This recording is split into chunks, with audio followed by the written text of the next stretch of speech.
Саламатсыздарбы?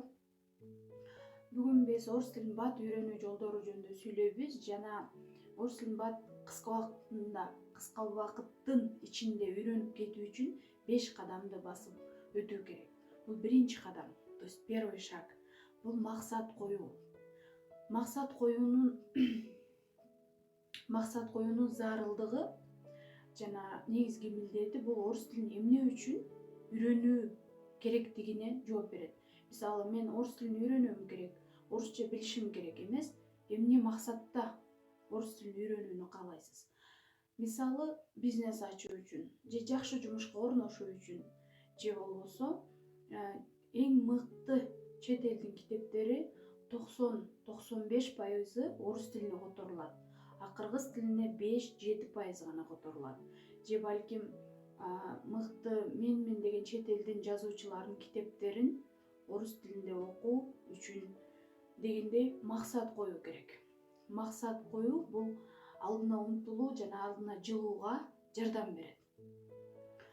Биринчи, орус тилин эмне максатта мен үйрөнүп жатам же эмне үчүн үйрөнүп жатам деген суроого жооп берип максатты коюп алгандан кийин экинчи кадам бул убакыт.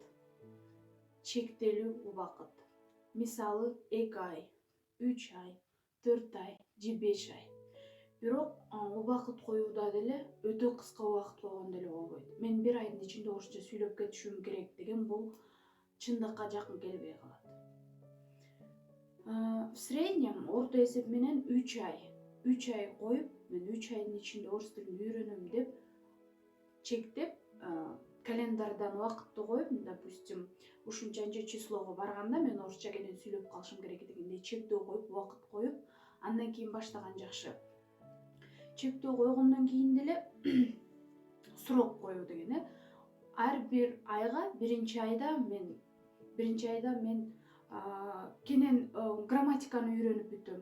Экинчи айда сүйлөп баштайм, үчүнчү айда сүйлөшүп баштайм дегендей кылып, ирети менен, татаалдыгы менен максаттарды коюп алып керек. Максатыбызды аныктадык, убакытты койдук. Андан кийин үчүнчү бул постоянство деп коет орус тилинде, кыргыз тилинде дайыма деп которулса керек. Мисалы, эгерде силер күнүнө 15 мүнөт мен орус тилине бөлөм, орус тилин үйрөнүүгө 15 мүнөт бөлөм деген болсоңор, ошону күнүнө аткаруу керек.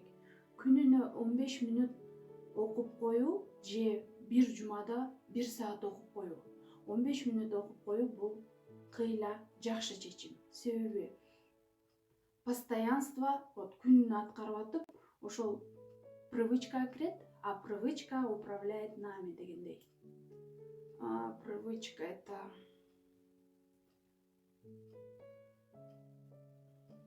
постоянство это значит, что каждый день уделять хотя бы по 15 минут.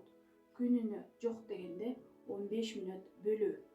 И төртүнчү кадамыбыз ушул үчүнчү кадам менен байланышы бар. Бул эмне мага кызыктуу деген суроого жооп берип алуу. Допустим, некоторым нравится, кээ бирлерге фильмдер жагат, кинолор, некоторым нравится песни, ырлар жагат, кээ бирлер словарь жаттаганды жакшы көрөт, а кээ бирлер произведение чыгарма окуганды жакшы көрөт. Допустим, словарь жаттоо менен гана тил үйрөнүү деген болбойт.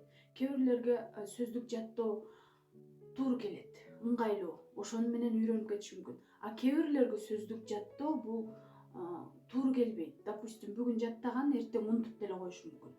Алар өзүнө кызыктуу болгон, өзүнө кызыктырган бир ырбы, кино же чыгарма окуубу, же ошол эле сөздүк жаттоо, ошол сыяктуу бир арасынан бирөөнү тандап алуу керек. Жана мисалы үчүн ыр жаттоо дегенде, мисалы үчүн ыр жакшы көрүү болсо, ырды тандаган болсоңор, не то что просто эле угуп койдук, мен бүгүн 2 ыр уктум, 3 ыр уктум эмес. Допустим, кайсылдыр бир ыр болсо, ошол ырдын текст песни дейт, ошол текстин интернеттен таап, окуп, анализдеп, то есть ал ырды эмне жөнүндө ырдалып атат билүү керек. Андан ар бир сөз ошол текст песни дейт. Ошол ырдагы ар бир сөздүн переводун билүү керек. И жана кошумча ошого желательно кошуп ырдаганга аракет кылуу керек. Бул кошулуп ырдаган бул акцентти жок кылуу жана тартынчаактыкты жеңүүгө жакшы жардам берет. И ошондой эле акцентти жок кылуу үчүн скороговорка, жаңылмач, орус тилине жаңылмачтарды да кошуп коюу оң болот деп ойлойм. Это может быть фильмы, кинолордо деле болушу мүмкүн. Кинолордо деле, допустим, субтитр менен көрүү. На самом деле в интернете можно все найти. Ошол эле субтитр жок болсо, ошол кинонун субтитрин интернеттен таап, допустим, кино идет, кино болуп аткан жерде бул жакта колуңарда силер субтитр болуп, то есть актер эмне жөнүндө айтып атат, ал жана ал сөз кандай жазылганына чейин карап туруу мүмкүнчүлүгү бар. Жана 5-кадам, акыркы кадам бул сүйлөө. Биринчисине максат койдук, убакытты чектедик. Күнүнө 15 мүнөттөн китеп окудук же анализдедик же, допустим, кино көрдүк, дагы бир нерсе, допустим, словарь, сөздүк жаттадык, скороговорка жаттадык. И эми ошол сүйлөө керек.